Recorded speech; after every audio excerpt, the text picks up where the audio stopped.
jeigu jūs galvojat, kad radijui dirba tik gražus balsai, bet ne gražus veidai, tai jūs labai klystat. Ir aš pristatau M1 didžėjų Petrą.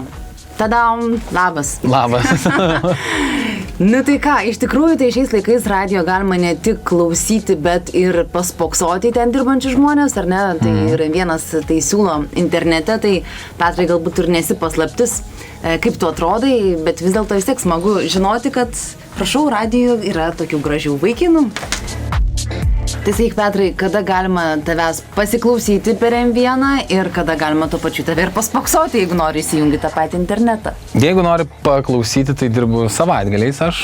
Mes esam šeštadienį beje pas Petrą. Šeštadienį, dabar yra 14 valandų ir beveik jau 30 minučių, tai nuo 14 iki 20, o sekmadieniais dirbu su kolegė Rasa nuo 8 ryto iki 14 valandos. Tai sekmadieniais būna turbūt vienas anksčiausiai atsibudusių žmonių Vilniuje apskritai. Net nebejoju, kad mūsų žiūrovai galvoja, kažkur aš mačiau šitą veidą, aš tikrai kažkur mačiau šitą žmogų. Kur aš tave mačiau? Aš tai žinau, bet aš noriu, kad tu pats tą paslaptį išduotum. Kad aš dainuoju, išduočiau. Kad tu dainuoji, taip vienas dalykas. Kad aš dainuoju ir kad aš kažkur esu matytas iš kelių projektų televizinių. Pavardink. Pavardint. Lietuvos talentai, Šok su manimi ir X Factoris.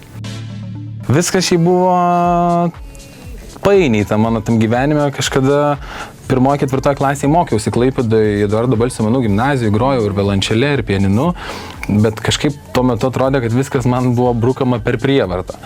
Tai su ašaromis išbėgau iš tos mokyklos ir norėjau kaip normalus Lietuvos berniukas būti krepšininku. Žaisti NBA, Lietuvos rinktinėje. Normalus Lietuvos NBA. Jo, bet 11-12 klasė kažkaip realistiškai suvokiau, kad NBA gal ne, ir rinktinė ne, tai kažkaip kažką reiktų mąstyti. Baigiau šitą mokyklą, išvažiavau į užsienį padirbėti metams, gyvenau Londone.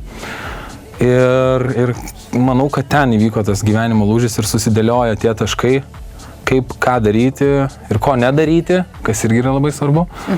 Ir grįžau į Lietuvą ir pabandžiau.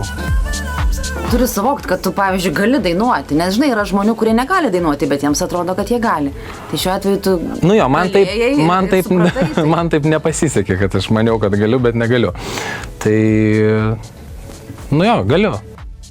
Mano vienas kolega dar iš Klaipėdos pakvietė dalyvauti tokiam Londono lietuvių talentų konkurse, kuriame ten aš laimėjau 1 vietą ir susipažinau tarp kitko su savo geru draugu ir bičiuliu po šiai dienai Martinu Levickiu, su kuriuo tapom draugai ir jis tais metais laimėjo Lietuvos talentus. Tai gal aš taip galvoju, mano pasąmonėje tai ir nusėdo, kad aš nusprendžiau taip pat išbandyti savo jėgas šitame reikale. Na ir nuo Lietuvos talentų, sakau, viskas taip užsisuko, kaip aš net pats nepastebėjau, per 2 metus pravariau pro 3 projektus.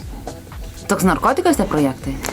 Gal ne kiek narkotikas, gal kiek tie prodiuseriai taip įtraukia savo nagais. Šamanai. Po tų projektų buvo taip, kad gal biški, kad pasimečiau iš tikrųjų, kas esu ir tai koks aš noriu būti ir koks tas mano identitetas ir autentiškumas, nes televizija formavo mane taip, kaip jie norėjo.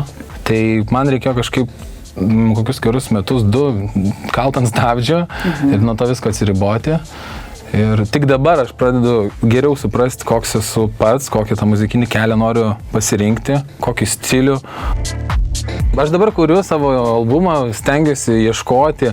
Aišku, dabar jis manau, kad bus toks biški lyrinis. Bet kažką... Jo, vis tiek yra, aišku, yra ta kryptis, kad jis bus, manau, kad jis bus toks lyriškas, jautrus, nuoširdus, toks romantikas.